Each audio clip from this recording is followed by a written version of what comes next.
Сәлеметсіздер ме?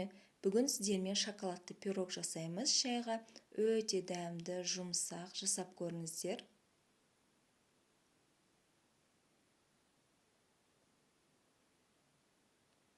Бізге керегі жылы сүт, 1 стакан қант, 50 грамм какао.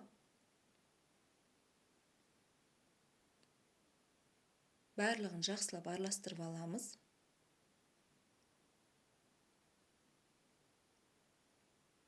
Дайын болған массамызды шетке қойып қоямыз. 5 жұмыртқамызды жарып, оған 1 стакан қант салып, жақсылап миксерлейміз көпіргенше.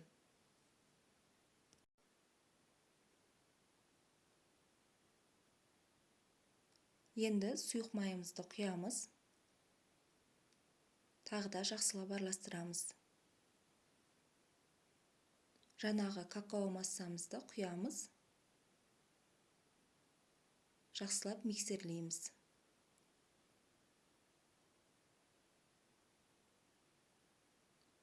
Оның бәрін бірден қоспаймыз. Бөліп-бөліп 3-4 реттен саламыз. Пирогымыз жақсы көтерілуі үшін.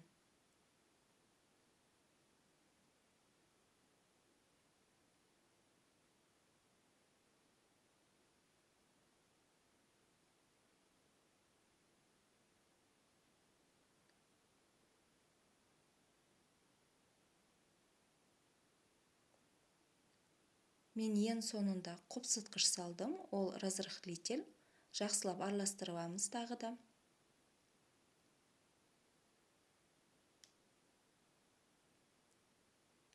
Дайын болған массамызды противенге құямыз. Бұл массамыз қызып тұрған пеште 180 градуста 30-40 минутта піседі. Міне дайын болды пирогымыз. Осылай жесеңіздер де болады, бірақ мен әсем дейін деп жатырмын. Шоколад пен сары майды жай отта еріттім. Осылай жесеңіздер де болады шоколадын қатырып қойып. Бірақ мен шоколад қатпай тұрып, грецкий орех сеуіп жатырмын.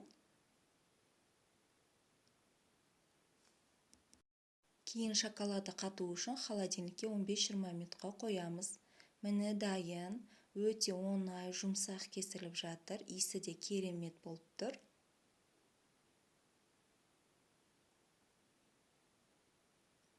Дәмін көреміз. Өте жұмсақ.